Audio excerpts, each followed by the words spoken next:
I would love to warmly welcome you to today's Change Does Matter webinar. My name is Margit Takacs, and I'm going to guide you through an interactive and hopefully engaging, insightful discussion about leading change effectively and how we can improve our art of influence. I'm sure that each and every of you are here because you want to know a little bit more about small tweaks that you can do to get even more effective at driving change. My name is Margit Takacs. I am a change management consultant, trainer, and coach. I'm also the author of the book that you can see on the screen called Change Matters, stories about taming the corporate jungle and leading transformation. This book has allowed me to spread the word for what I stand for, which is really about taming the chaos of change at the workplace. Change is constant, it's everywhere, and I trust that mostly it is common sense. We build on our intuition and we find ways to get even better at convincing people, getting them on board for the changes we want to see in the world. But if we can turn that common sense into common practice with a bit of structure and conscious learning and application of those ideas, we will take the step forward to driving change in a more human-centric manner. I've got over 20 years of experience. I've worked in the corporate and not-for-profit world as well. I have lived and worked over in 7 countries, and it's my absolute pleasure to host the webinar today for you. Now, if you made it to today, you probably have been attracted to the objectives that I outlined in the description of today's webinar. Change Does Matter webinar series is something that I started about 2 years ago, and every 6 to 8 weeks, I host people like yourself to have an exchange about what we can do to even better manage changes around us. Today, I would like us to achieve 3 things. I would like us to identify and explore why resistance happens. Some will come very easily, but I hope I can bring the structure that will make it even more memorable to you. I would like to talk to you about how to use trust and influence as change leaders, and I would like you to walk away at least with one pragmatic hands-on tool that you can start using. And with the help of a Hollywood movie and then a case study, I would like you to also practice it so you can decide at the end of the workshop if this works for you or not. Of course, in 45 minutes, I can't tell possibly everything that you could tap on, leverage when it comes to leading changes effectively, but I would like to give you an appetizer.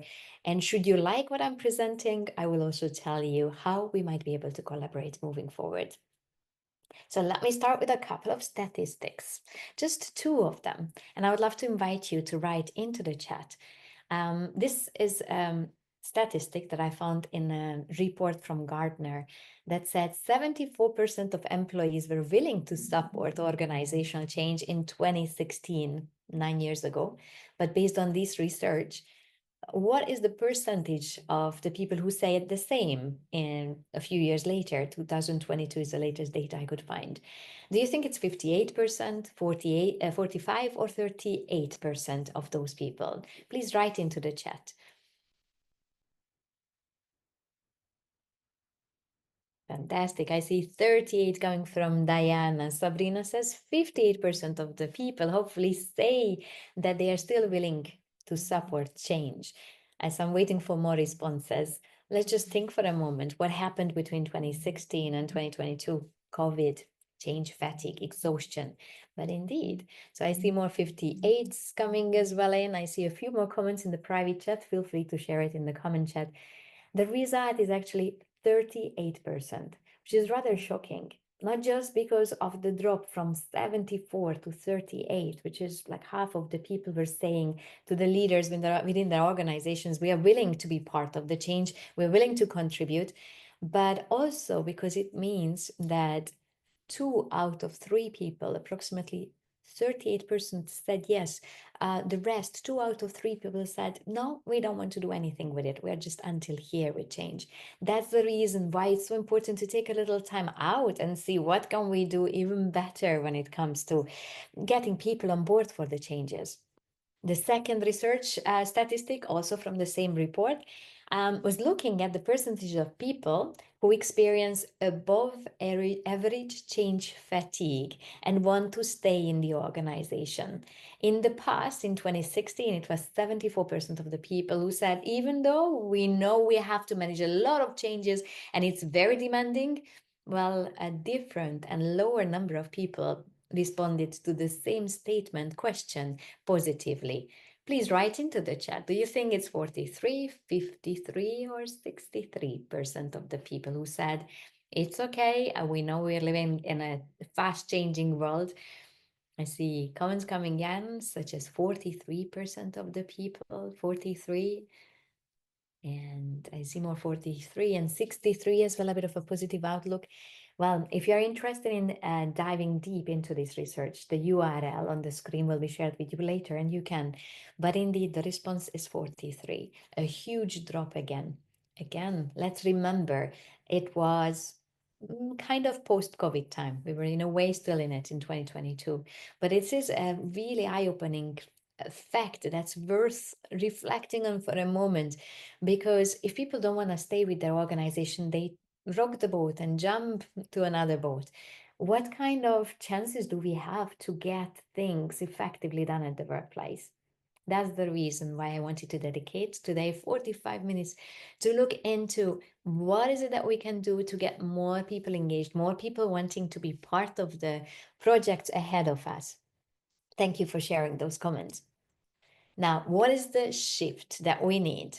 All of us, change practitioners and change leaders. Based on the report I just mentioned to you, and from which I got these statistics, I've got 3 key points that I'd like to share with you. The first one is asking ourselves, do we include employees early? Because based on this research, the success by 15% will be boosted if we make them part of the journey. 15%, not bad, just by making sure that we engage the employees, the stakeholders early. Now, early can mean and should mean as soon as legally possible. And I like making a little asterisk of terms and conditions apply to this comment, because it's not enough just to communicate to people as early as possible. We need to be certain that it's legally viable, and also that we have a clear message. Otherwise, we cause more confusion than clarity. The second shift that we need to consider is to co-create those plans, because if the teams that we work with can define and design the plans, they will feel ownership for it. And then, as you can see, the employee-led execution, not by forcing, but because employees want to make it happen, will increase significantly as well. And the last key takeaway that I felt it's worth sharing with you today is that, of course, preparing and prioritizing two-way dialogue is also a way to boost commitment. Now, let's be honest, two-way dialogue is something that we've been expecting for decades, maybe even hundreds of years. But what does this mean? Prioritizing as leaders. Sometimes we are so much under pressure of delivering what we need to deliver that we don't take enough time to do stakeholder management. And I believe this is what this is about. Reports, papers, status updates are really important. But if we include the employees early, if we co-create the plan with them, and we continue with a two-day dialogue to make sure that they implement what we agreed on, we will be more successful. So maybe 100 years ago, maybe 2022, the date of this report, but it still holds true. And for that reason, I do believe that the ability we have to influence others to lead the change is incredibly important. A few times I will refer to the book that I mentioned to you, Change Matters, available on Amazon, because in my book I do share real life stories, hopefully relatable and insightful stories that will make you realize what is that you can do additionally to drive the change more effectively.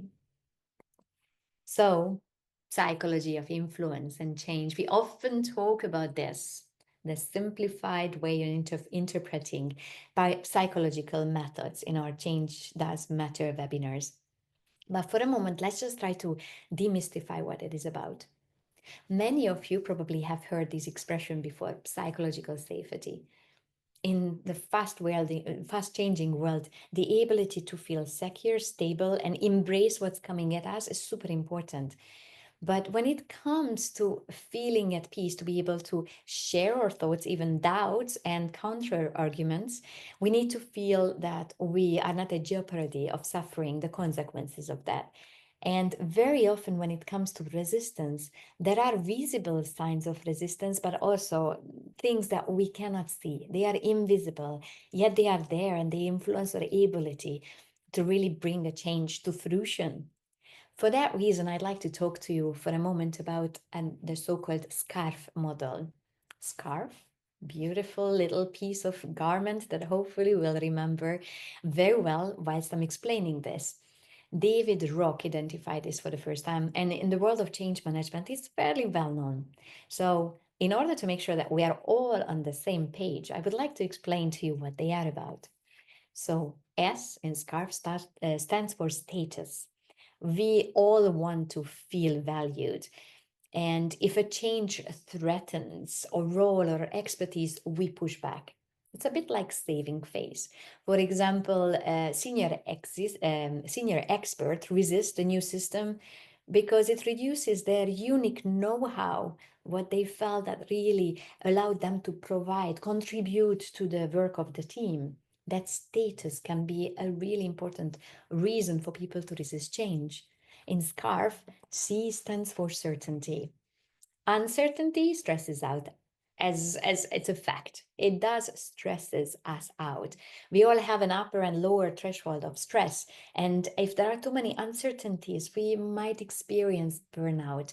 And without clarity of what's coming, people feel that clarity with fear, and that holds them back, of course. For example, when a reorganization, a restructuring is announced at the workplace, but no one knows what it means for their job, whether they have a job, what they would do in the future, that will make them resist. So in SCARF, this was status uncertainty. A stands for autonomy. David Pink, the author of The Key Drivers of Motivation in the Workplace as well, talks a lot about autonomy. Feeling forced to do something makes us resist because we do appreciate being able to control our own work. And when we don't have that freedom to get things done, if the company implements a new software without asking us about it and without showing how it works, we will lose that autonomy, that freedom to deliver and contribute, and that will likely make us resist as well. SCARF, status, certainty, and autonomy. The next one is R, relatedness.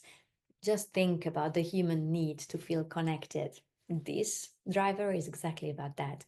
We want to feel related, connected to the people, and change can create the us versus we or us versus them feeling, apologies.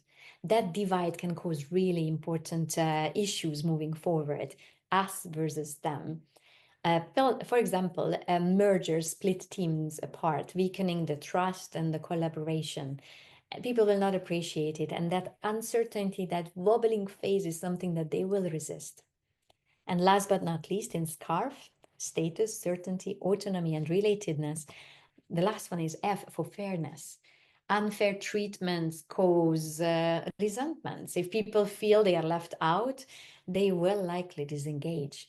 For example, if promotions, getting to the next level, happen during a reorganization, but the criteria weren't communicating, they were not clear, it will cause frustrations. People will feel all of this was managed in a very unfair manner.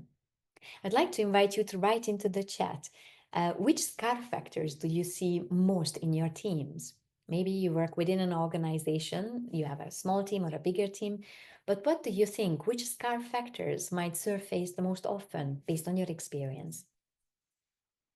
Relatedness, losing that connection that can really help people feel belonging. The sense of belonging is extremely important, especially when things are changing so much.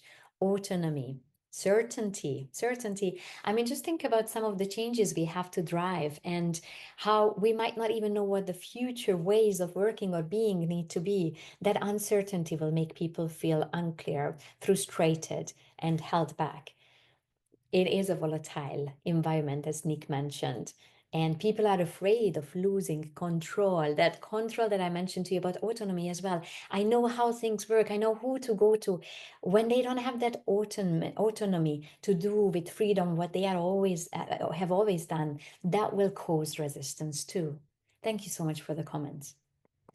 Now, I'd like to share with you a story many of you probably have heard before, but let me share my take on Nokia. When I was young, I was at university and I got my first phone. It was a Nokia.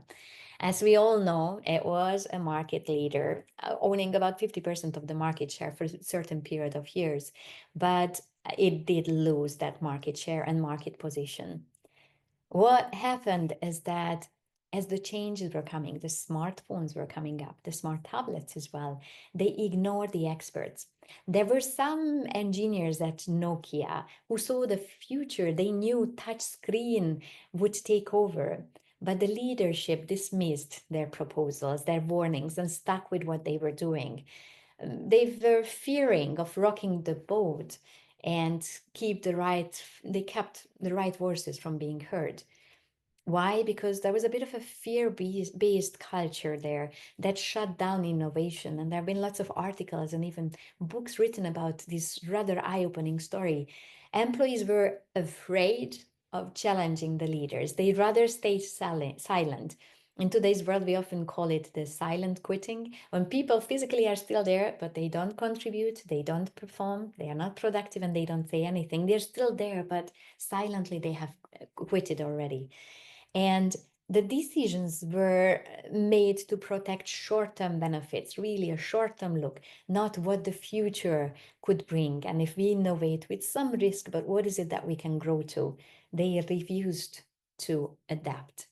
Nokia thought the iPhone was just a cool gadget that will disappear. Well, 2025, it's still around, and it's by many, it's still considered a cool gadget and with a great demand. I see a comment in from Juan, who talks just about the innovator's dilemma. Thank you for that. What makes you great today will prevent you identifying the next great thing. Thank you so much for that comment.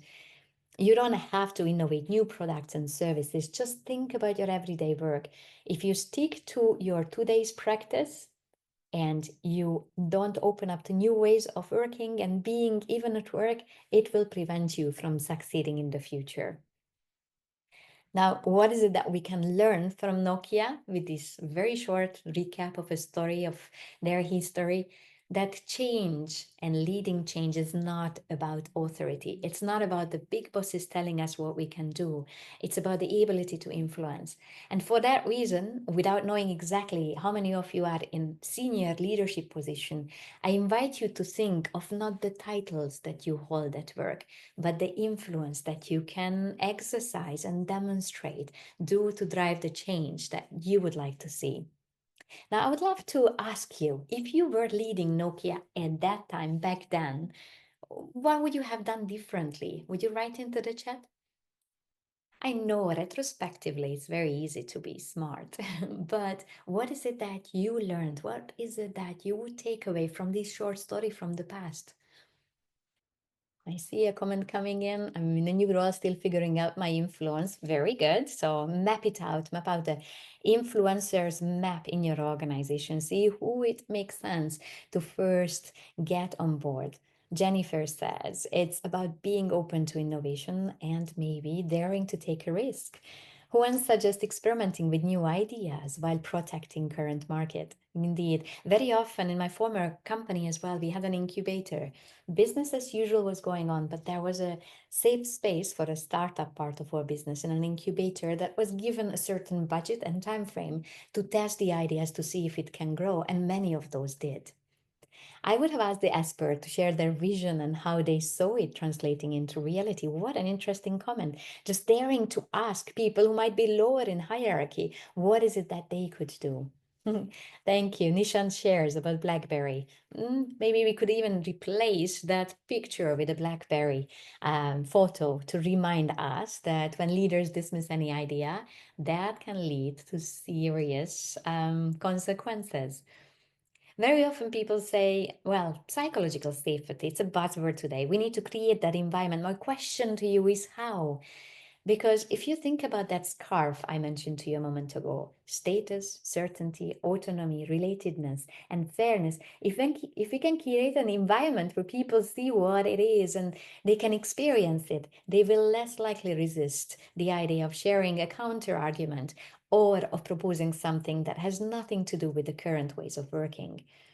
Adapting quickly, well, it's an aspiration, many people say. But one thing we can do, each and every of us in this call, is to see what is the one innovative, maybe even disruptive idea we would like to bring on board, to be discussed with our stakeholders around. It's about not about forcing compliance, it's about inspiring alignment. If only Nokia did that. Now, those of you who've been regularly with me, I love Hollywood movies and I like bringing a short snippet from videos to see also what we can learn from it. Maybe some of you have seen Invictus before, where Nelson Mandela's story is projected, and of course in a Hollywood setting. Nelson Mandela, then the president, newly elected president, wanted to unite South Africa. It was very divided. It was shortly after apartheid. They were still recovering from decades of experience, but he wanted to unite South Africa, regardless of race, background, skin color, etc. But to do that, he needed to inspire action and get people on board. And in the movie Invictus, and in real life as well, he used rugby, the team of Springboks, to demonstrate that unity that South Africa can have and eventually had. In the movie Invictus, filmed in 2009, we can see more about the history of what exactly happened. I found a short video and snippet, but it was 5 minutes. So I took the liberty of cutting a few pieces out of it because I would like to invite you to think about how Mandela drove the aspirations, the alignments for a united country. And I would like to introduce the one tool that I believe you can take away from today's session, pragmatically speaking. So with that, I'm just going to show you, I cut it up so you will see 3 small segments. It's not the full movie, but I invite you to look it up and watch it. It's really a well done movie with Denzel Washington and Matt Damon. I am so excited. Thank you for coming all this way to see me. Yes, sir. Thank you for inviting me, Mr. President. So, tell me, Francois, how is your ankle? My ankle. I was told it was hurt. Has it healed? The truth is, sir, you never really play at 100%, no matter what. Yes. In sports as in life. Yes, sir. Please, sit. Take this one. Looking into the light hurts my eyes. Tell me, Francois, what is your philosophy on leadership? How do you inspire your team to do their best? By example. I've always thought to lead by example, sir. But that is right. That is exactly right. But how to get them to be better than they think they can be? That is very difficult, I find. Inspiration, perhaps. How do we inspire ourselves to greatness when nothing less will do? How do we inspire everyone around us? I sometimes think it is by using the work of others. We need inspiration, Francois, because in order to build our nation, we must all exceed our own expectations. A short video. It was just 1.5 minutes. And before I move on, out of excitement, I said that was Denzel Washington, but it was Morgan Freeman. So thank you very much for that correction. Well, it was a short movie. I trust that many of you could follow for a moment. I'd like to ask you to please tell us what is it that Mandela did in these very short snippets of this movie to get the captain, Francois, on board, the captain of the rugby team, Springbok. Can you tell me what is it that you think he did to get them on board?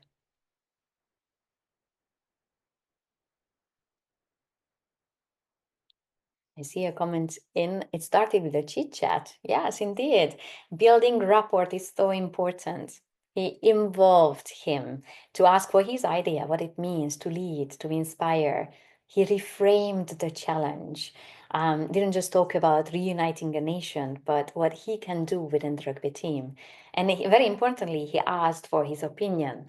Well, that's probably what Nokia leaders failed to do with some of those engineers. He was curious what he would be proposing. Thank you, Nishant. Janet, I see, spoke his language. Indeed. Sometimes just bridging the gap of communication with using the terminologies, the metaphors, the realities that they live in can help. Sabrina suggests that he created a comfortable environment with the team and a comfortable setting, and he challenged him to exceed his own expectations. Thank you, Juan, as well. Now, I know we didn't watch the whole movie. Unfortunately, we don't have the time for that. But if you know the history or you've seen the movie, maybe you can relate to some of the things I would like to share with you.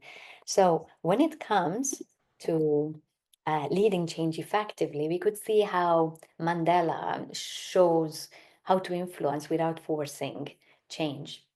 He was not obligating the captain, but he engaged him in a dialogue and asked for his interpretation. He spoke his language. He also shows that by having a shared goal, they can unite even if they don't agree. And even if in the recent past they had very different experiences in the country, he did create a trusting environment where we could say that probably the captain felt that so-called psychological safety because they created that connection. They took time to connect properly. Now, not a rocket science here, but if we want to lead changes, we need to find the people who are the tribal chiefs or opinion leaders, build a trust with them. And of course, in the real movie and real life as well, it took them more than just a cup of tea and a discussion, but connect with them properly, because if they get on board, they will easily bring others on board as well. Janet also already mentioned, speak their language, step into their shoes, use the metaphors, the realities they are experiencing, and co-create that solution. Because if you design the possible solution together, like in real life Mandela and Francois the captain did, you will be more likely to succeed. In the world of change management, there is a tool that I find very, very simple and practical, and it's called influencing model. It comes originally from McKinsey. If you want, you can look it up, the full explanation on the website mentioned below. And it talks about how people are willing or not changing their behaviors or mindset. The first thing, they're looking for people who role model the change, because if they see my leaders are doing it, I will likely get on board. The second one is fostering understanding and conviction, which is simply said the what and the why. If we can tell people what exactly we do, want to drive as a change, and we tell them the why and the what's in it for me, they will likely be open to change their behaviors and mindset. If we give them the talent, the skills, the knowledge, of course, they feel equipped. Just like I mentioned in the scarf slide, if they feel that they know how to manage things, it will definitely help. And I know the last one is quite a mouthful, reinforcing with formal mechanisms. But if I want to just use very layman words that I would normally use in an everyday life, it's about sustaining the momentum. How can I make sure people don't go back to old behaviors? Now, I'd like to show you how Nelson Mandela's story also demonstrates that knowing the scarf triggers for resistance, you can do pragmatic things to get people on board. I'm aware that in the video clip of 1.5 minutes, not everything was demonstrated, but I'd like to give you a flavor of it and invite you to a short case study discussion. So if I think about this case study of Mandela and the story of Invictus, status was an issue in the movie itself, because people's social standing were at risk. Should I be associated with a Black president? There was, of course, a dialogue around it. So Mandela personally started engaging the captain. And if you just think about this video clip, he showed respect and curiosity, and he talked with him about the common goal. So yes, status can hold people back from getting on board. But if you just do something like Mandela did, I'm sure you can role model how important it is to drive the change together. Scarf. C stands for certainty. in the story, you could actually know that people were skeptic. They were not sure about what Mandela wanted and what was the WIIFM or what's in it for me. So Mandela talked about the shift needed with Francois, the captain, with more people. And in the course of the full movie, you can hear him use storytelling to really emphasize what he would like to see and why it would bring such a good change for the country itself. If you know the full story, he talked about a certain song he was listening to in prison, a very interesting and memorable metaphor that apparently in real life as well people stayed with. Scarf. The next one is autonomy. Of course, feeling that, well, we are rugby players. We don't really have anything to do with political shifts. And we don't really want to be symbols for something that we don't even understand. So for that reason, Mandela actually empowered the captain to lead the shift within his team. And that's something I really appreciated because he had a vision, but how to get there was not carved in stone. There was a flexibility around it. And the next one is our relatedness. That's the connection that we are looking for. Many people were happy Mandela became president, but they were not too sure whether they really felt connected with him.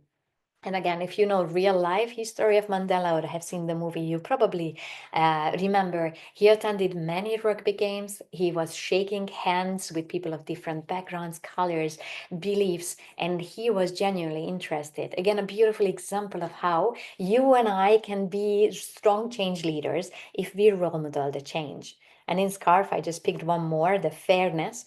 Well, um, if you know the history of South Africa, apartheid was just happening before, and it was unfair to expect anyone to represent a newly unified nation. So in the movie as well, in the story, you can know you might find that Francois, the captain, and some of the players were feeling uncertain. What happens if they step up to be the face, the symbol of this united nation?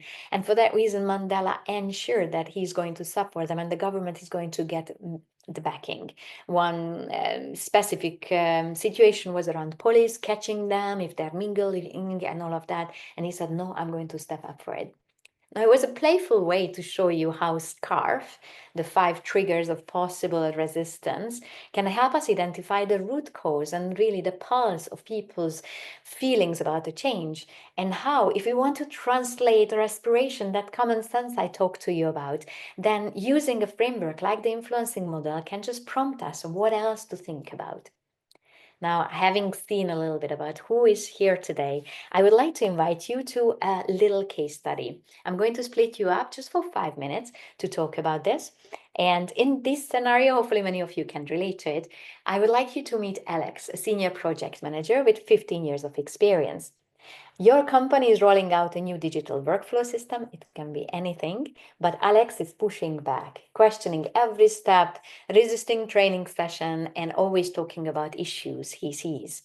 Now, my question to you, if you think about the SCARF, status, certainty, autonomy, relatedness, and fairness, what do you think could be his triggers to resist? And what I'd like you to do, in a moment, I will split you up in small teams just for 5 minutes, is to share with us one SCARF trigger and one suggestion based on the influencing model that you believe could help with the way forward. To help you with this, I'm going to attach a document right here in the chat. These are the 2 slides I just shared with you.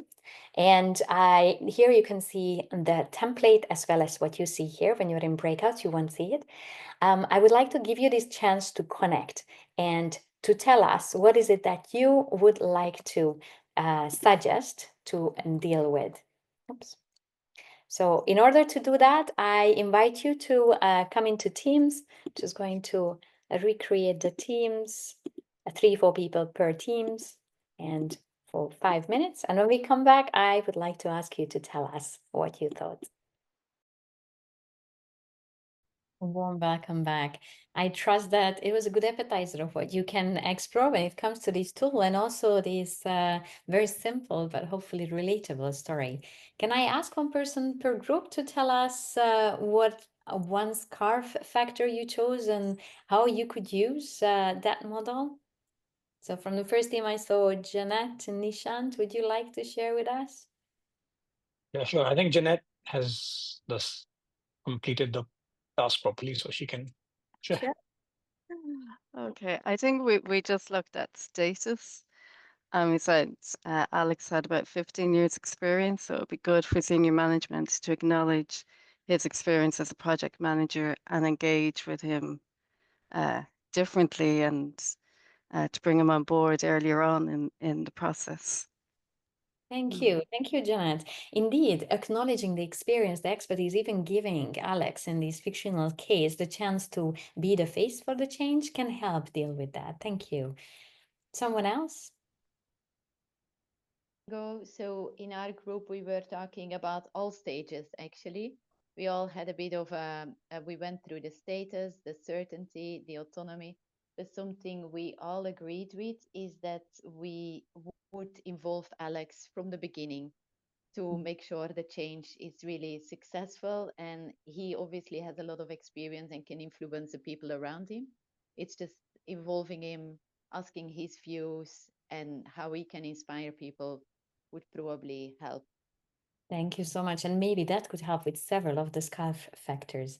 Thank you, Sabrina. We have time for one more sharing. Who would like to unmute him or herself and tell us what your group discussed? I could say our group, we kind of focused similar point to the last one, but a bit on autonomy. We thought if he's used to being a project manager, he's maybe used to being a bit in charge, and maybe could have to try and work with him as to how he could try and influence maybe the timing of his project in among the overall change project, or give some sort of factual autonomy still and reach a shared goal. Thank you so much, Lynn, Sabrina, and Janet as well. As you saw, it was a very brief fictional case study. We don't actually know the stakeholder himself, but we could come up with possible ways to get him on board and lead the change effectively by influencing the reasons that holds him back. And I hope this tool and this demonstration with the Mandela story, as well as this tiny breakout group, give you a feeling of what you can do in order to get people on board for the change. Many of you probably have come across this quote before from Peter M. Senge, who said, people don't resist change, they resist being changed. So if we can make them being part of this, find out what holds them back, maybe with the help of the scarf factors, and use the influencing model to see what we can do pragmatically to get them on board, we can be much more effective.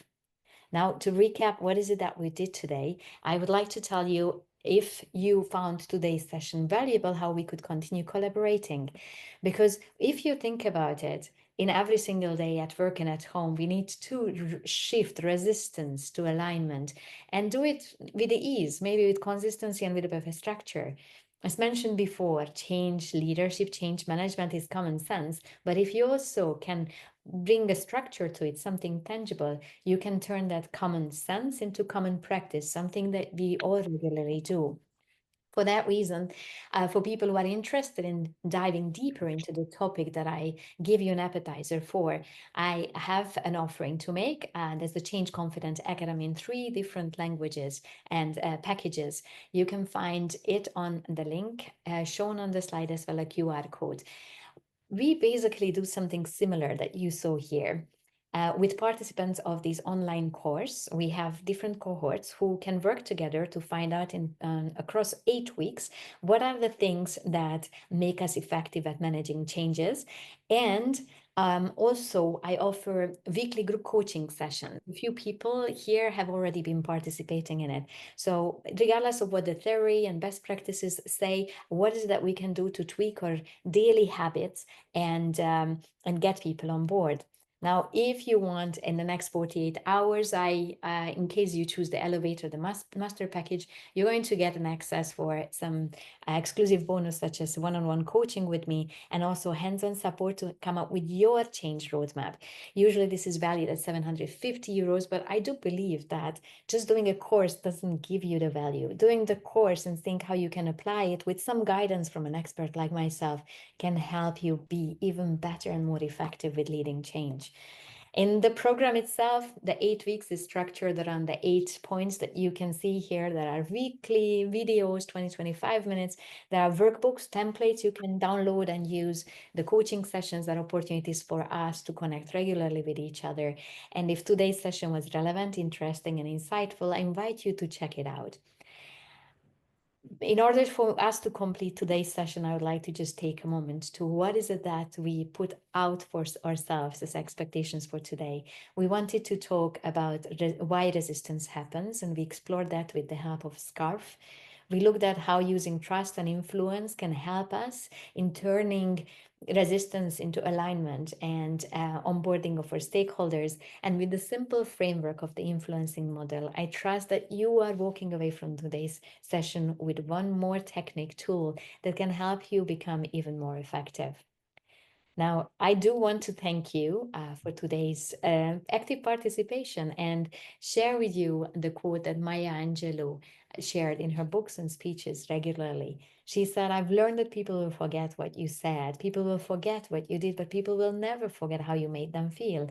And leading change effectively, influencing others, is exactly about that. How can we tap on the influencing bit, on that human connection? So before concluding of today's session, I invite you to share any questions and answers. I stay on for a little more, and then I'd like to thank you. So any questions I can help you with? In the private, I received one. Let me just look at the other screen. I always get pushback from senior stakeholders who think they know best. How do I influence them without creating conflict? Thank you so much for sharing that. Well, pushbacks from senior stakeholders is rather common. Sometimes the leaders above are not just ready to listen to you. Just think about the Nokia story. It's not unique. But what we can do is to see how is it that we can map out our stakeholders or influencing map and analyze the stakeholders' causes of resistance and benefits to influence them with a specific strategy. In the Change Confidence Academy, there are some tools shared about this that hopefully could be relevant for you as well. Here I see another one. I try to explain why change is necessary, but people don't engage. What am I missing? Well, you try to explain why the change is necessary, but when it comes to coming on board, it's way beyond logic. We need to really trigger people's interest. There are different techniques for it. For example, one change management tool taught also in the Change Management Academy called Prove It with the 3 S's. Some people look up for sponsors, some people for statistics, and some people for stories. We all have a genuine preference to one or two, but if our stakeholders are driven by another one, we need to make an extra special effort to it. If I were in your shoes, for example, I'm genuinely, out of the 3 S's, I engage sponsors and I share lots of stories. That's the way I get triggered and interested in things. But if you are into numbers and statistics, I have to make a special effort to have the data, the return investment. So with small tweaks like this, using change management tools from the online course as well could help you. And these are the questions I received. And with that, thank you so much for being part of today's workshop. I hope it was insightful, relevant, and look forward to connecting with you again soon. Thank you.